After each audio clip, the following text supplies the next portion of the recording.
Colonel Hasin যে উদ্যোগটা নিয়েছেন, এটা যারা গুম থেকে ফেরত এসছেন তারাও লিখবেন এবং যারা ফেরত আসতে পারেন নাই তাদের পরিবাররাও জাতির সামনে তুলে ধরবেন তাদের সন্তানদের বা তাদের স্বামীদের কাহিনী। আমরা ভবিষ্যতে যা করণীয় সে ব্যাপারে সিদ্ধান্ত নিব।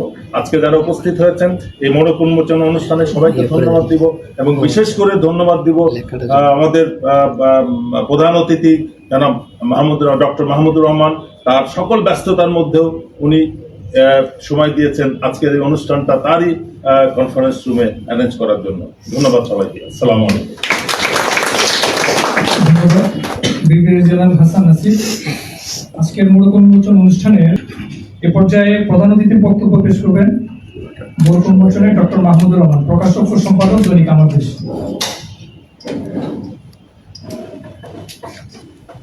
বিসমিল্লাহির রহমানির রহিম। উপস্থিত সুধীবৃন্দ, আসসালামু আলাইকুম, রমজানুল মুবারক। আমি অত্যন্ত আনন্দিত বোধ করছি যে আজকে লেফটেন্যান্ট কর্নেল হাসিনের লেখা বইয়ের মোড়ক উন্মোচন অনুষ্ঠানটি আমার দেশ কার্যালয়ে অনুষ্ঠিত হচ্ছে এবং এই অনুষ্ঠানে আমি একজন অতিথি হিসেবে থাকতে পেরেছি। এই বই লেখার ব্যাপারটা আমি যখন শুনলাম, কর্নেল হাসিন আমাকে যখন বললেন যে তিনি একটি বই লিখছেন এবং বইয়ের মুখবন্ধ আমাকে লিখে দিতে হবে, প্রথমে অবাক হয়েছিলাম যে হাসিন তো হাতে বন্দুক ধরে, বন্দুক ধরে হাতে যে কলমও ধরবে এটা তো বুঝতে পারিনি।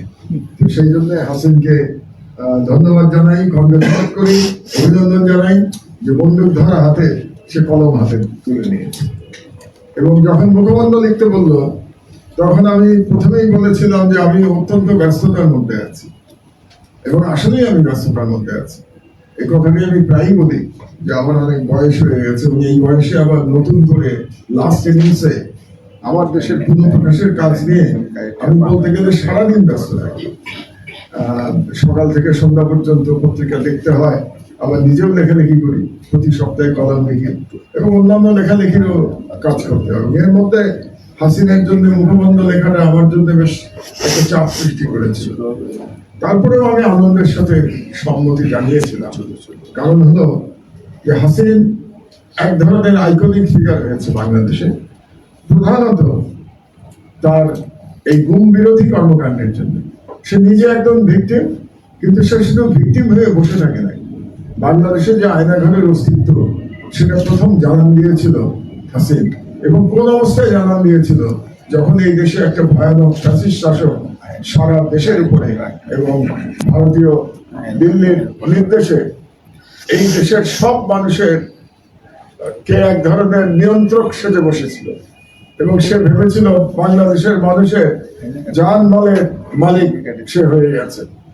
তো এইরকম একটা ভয়ানক রাষ্ট্র ব্যবস্থার মধ্যে হাসিন সাহস করে এই আয়নাঘরের অস্তিত্বের কথা বাইরে বহির্বিশ্বকে জানান দিয়েছিল এবং তখনই আমরা জেনেছিলাম, এই আয়নাঘরের নাম জেনেছিলাম, যদিও আয়নাঘরে আমিও কিন্তু গেছি, তবে সেটা ডিজিএফের আমরা আয়নাঘরে যাই নাই, আমি র্যাবের আয়নাঘরে গেছিলাম 2010 সালে যখন আয়নাঘর তৈরি হচ্ছে সেই সময়।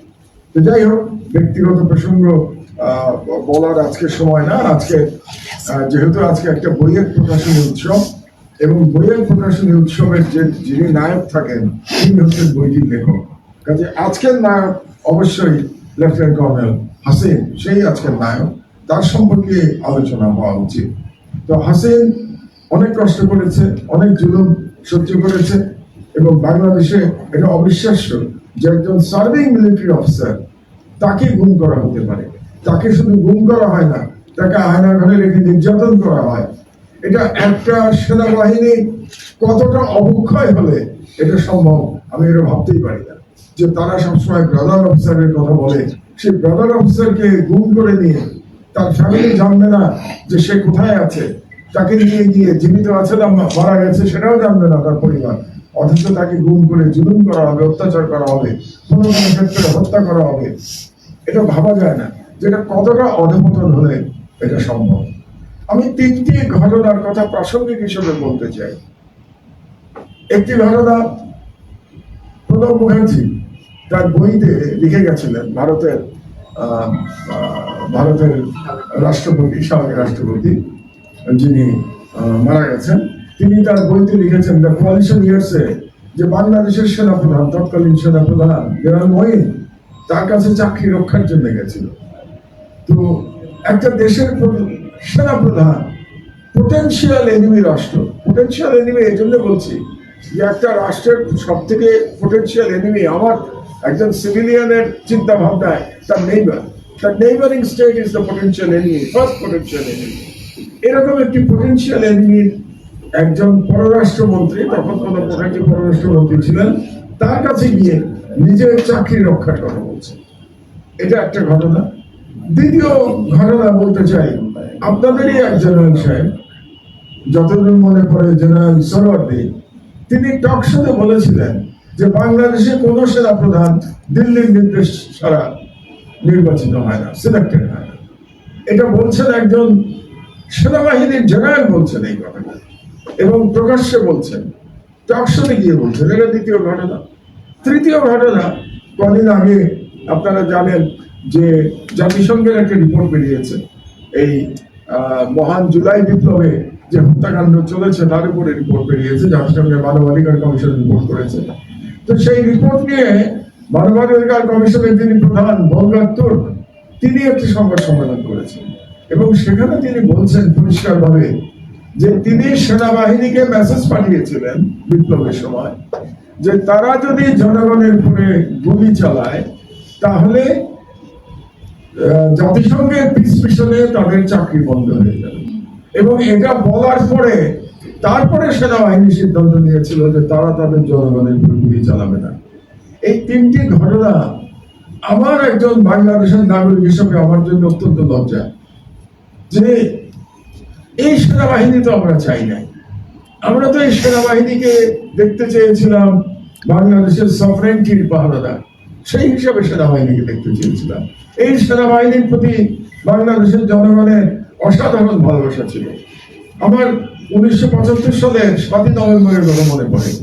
তখন আমি বুয়েটে থার্ড ইয়ারে পড়ি এবং আমরা 7ই নভেম্বর সকালবেলা বুয়েটের বেশ কিছু ছেলেরা আমরা মিছিল করে একসাথে আমি ক্যান্টনমেন্টের দিকে রওনা হয়েছিলাম স্লোগান দিতে দিতে যে জনগণ এবং সেনাবাহিনী ভাই ভাই এবং জেনারেল জিয়া জিন্দাবাদ। আমার সেই দিনটা আজও মনে পড়ে যে সেই দিন আমি সেনাবাহিনী নিয়ে কতটা গর্ববোধ করেছিলাম যে এই সেনাবাহিনী, আমরা তখন জানতাম যে এই সেনাবাহিনী ভারতীয় আগ্রাসন থেকে রক্ষা করেছে 7ই নভেম্বরে বাংলাদেশকে। এবং এই সেনাবাহিনী আরেকটি বড় কাজ করেছিল 90 সালে, যখন জেনারেল এরশাদ যখন জনগণের বিরুদ্ধে অবস্থান নিল এবং সেই স্বৈরাচারী সরকার অব্যাহত রাখতে চাইল, তখন সেনাপ্রধান ছিলেন জেনারেল নুরুদ্দিন এবং জেনারেল নুরুদ্দিন তিনি মেসেজ পাঠালেন এরশাদ সাহেবকে যে সেনাবাহিনী তার সঙ্গে নাই। কাজে সেনাবাহিনী সেদিন একটা গৌরবোজ্জ্বল ভূমিকা পালন করেছিল জনগণের পক্ষে, গণতন্ত্রের পক্ষে অবস্থান নিয়ে। এবং তখনও সেনাবাহিনীর সাথে জনগণের একটা অসাধারণ প্রীতির সম্পর্ক ছিল। সেনাবাহিনী নিয়ে আমরা গর্ব করতাম। সেই সেনাবাহিনী নিয়ে আমাদের এখন সমালোচনা করতে হচ্ছে, আমাদের এটা ভালো লাগে না। আপনারা বিশ্বাস করবেন, যারা রিটায়ার্ড অফিসার এবং যারা সার্ভিং অফিসার সবাইকে উদ্দেশ্য করে বলছি, আমাদের এটা ভালো লাগে না, আমাদের কষ্ট লাগে আপনাদের সম্পর্কে এই কথাগুলো আলোচনা করতে। আমরা চাই যে বাংলাদেশের স্বাধীনতা রক্ষার জন্য, সার্বভৌমত্ব রক্ষার জন্য সেনাবাহিনী এবং জনগণ কাঁধে কাঁধ মিলিয়ে যুদ্ধ করবে, লড়াই করবে। তার একটি এক্সাম্পল আমি দিতে পারি। কদিন আগে আপনাদের মনে আছে নিশ্চয়ই, চাঁপাইনবাবগঞ্জ সীমান্তে সম্ভবত বিজিবির অস্ত্রধারী যারা ছিলেন সেনা কর্মকর্তা বিজিবির, তারা এবং তার পাশে একজন কৃষক হাতে কাস্তে নিয়ে তারা দেশকে পাহারা দিচ্ছিলেন। কত অসাধারণ দৃশ্য ভেবে দেখুন। একটি গ্রামের কৃষক, শরীর স্বাস্থ্য অত্যন্ত খারাপ, আমি তো এমন কোনো লম্বা চওড়া মানুষ না, আমার থেকে রোগা, সম্ভবত হাইটেও আমার থেকে কম, এবং লুঙ্গি পরা একজন কৃষক কাস্তে নিয়ে সে তার সীমান্ত পাহারা দিচ্ছে। কি অসাধারণ দৃশ্য! আমরা তো এটা দেখতে চাই। আমরা দেখতে চাই সেনাবাহিনী এবং জনগণের মধ্যে এই ধরনের সৌহার্দ্য থাকবে। এবং এটা যদি করতে হয় তাহলে আমাদেরকে ভুল স্বীকার করতে হবে। আপনি যদি ভুল স্বীকার না করেন তাহলে এটাকে আপনি রেকটিফাই কি করে করবেন? তো যেমন আমরা বলি যে আল্লাহ সবসময় বলেন তার বান্দাদের তওবা করতে, তা আমাদেরও সেনাবাহিনীরও আমার মনে হয় উচিত তাদের ভুল স্বীকার করা, কোথায় ভুল হয়েছে। এবং এই যে দূরত্বটা তৈরি হয়েছে জনগণের সাথে সেনাবাহিনী, একেবারে এটা অনভিপ্রেত, এটা থাকতে পারে না। এটা যদি এই দূরত্ব থাকে তাহলে বাংলাদেশের স্বাধীনতা রক্ষা করা কঠিন হয়ে যাবে। এবং এই দূরত্বটা শুরু হয়েছে কিন্তু ১/১১ থেকে, এটা আপনাদেরকে মানতে হবে যে ১/১১তেই শুরু হয়েছিল জনগণের সাথে সেনাবাহিনীর দূরত্ব। এবং গত সেই ২০০৭ সাল থেকে আজকে ১৮ বছরে এই দূরত্ব বেড়েছে। এবং হাসিনা দিল্লির নির্দেশে ইচ্ছাকৃতভাবে এই দূরত্ব শুধু জিয়ে রাখে নাই, এই দূরত্ব বাড়াতে যা যা করা দরকার শেখ হাসিনা করেছে, যাতে সেনাবাহিনী ধ্বংস হয়ে যায়। আমরা ওটা চাই না। আমরা চাই আবার আমরা যেন ১/১১ আগের মতো সেনাবাহিনী জনগণের যে সৌহার্দ্য সেটা ফিরে আসে। তা আজকের বক্তব্য আমি দীর্ঘায়িত করবো না। আমি হাসিনকে অভিনন্দন জানাই, ধন্যবাদ জানাই যে সে সাহস করে তার আয়নাঘরের গল্প এখানে লিখেছে। কারণ এই গল্প লেখার মাধ্যমে এগুলো দলিল হয়ে থাকবে, এগুলো আর কেউ লুকাতে পারবে না। আয়নাঘরের অস্তিত্বের কথা, আয়নাঘরের অত্যাচার জুলুমের কথা এবং বাংলাদেশের এক শ্রেণীর সেনা কর্মকর্তাদের অপকর্মের কথা লুকিয়ে রাখা যাবে না। কাজেই হাসিন সাহস করে এগিয়ে এসেছে, বই লিখেছে। আমি সবাইকে বলবো এই বইটি পড়বার জন্য, এবং আমি আশা করব যে এই বইটি পাঠকপ্রিয়তা পাবে এবং হাসিনের কাছ থেকে হয়তো ভবিষ্যতে আমরা আরো ঘটনা জানতে পারবো, যেটা হাসিন বলেছে যে পরবর্তী এডিশনে এটার হয়তো আরো পরিমার্জন হবে। এবং আমি আশা করব যে হাসিনের দেখা দেখি অন্য যারা গুমের ভিকটিম, হাজার হাজার গুমের ভিকটিম বাংলাদেশে, সবাই যেন তাদের স্মৃতি কথা লিখে যান। এবং লিখে গেলে পরে আমরা একটা চ্যাপ্টার, বাংলাদেশের একটা অন্ধকার সময়, 15 বছরের 16 বছরের একটা অন্ধকার সময় সম্পর্কে আমরা জানতে পারবো। তো আমি আবার আহ্বান জানাই, বৃহত্তর ঐক্যের আহ্বান জানাই, সেনাবাহিনীর সাথে জনগণের বৃহত্তর ঐক্যের আহ্বান জানাই, যাতে করে আমরা আমাদের সার্বভৌমত্ব রক্ষা করতে পারি। মহান জুলাই বিপ্লব হয়েছে, কিন্তু আপনাদের মনে রাখতে হবে যে ফ্যাসিবাদের যিনি নেত্রী ছিলেন তিনি পালিয়ে গেছেন তার প্রভুর দেশে, কিন্তু ফ্যাসিবাদের এজেন্টরা এখনো কিন্তু তারা কাজ করে যাচ্ছে। প্রতিদিন আমরা দেখতে পাচ্ছি তারা একটা দেশে অরাজকতা সৃষ্টির চেষ্টা করছে এবং ফ্যাসিবাদের প্রত্যাবর্তনের চেষ্টা করছে। কাজেই ঐক্যবদ্ধভাবে আমাদের এই ষড়যন্ত্র রুখে দিতে হবে। আবারও কর্নেল হাসিন এবং তার পরিবারের প্রতি ধন্যবাদ জানাই। আল্লাহর কাছে প্রার্থনা করি যেন অন্তত এখন হাসিন এবং তার পরিবার বাকি জীবন তারা সুখে থাকে, স্বাচ্ছন্দ্যের সাথে থাকে। আপনাদেরকে অসংখ্য ধন্যবাদ। আল্লাহ হাফেজ। Bangladesh.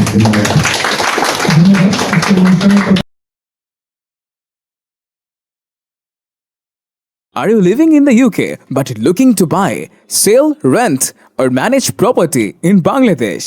Introducing Cube Estate, your trusted real estate partner. Our services: guaranteed rental service. Earn a steady income by renting out your property hassle-free. 0% commission property management. Professional and reliable management without any extra charges. Property buying and selling. Secure transactions and the best market prices. Why choose Cube Estate? Transparent and reliable services, hassle-free property management, trusted by clients in the UK and Bangladesh. Contact us today. Let Cube Estate handle your property needs while you enjoy peace of mind. Cube Estate, turning your property goals into reality.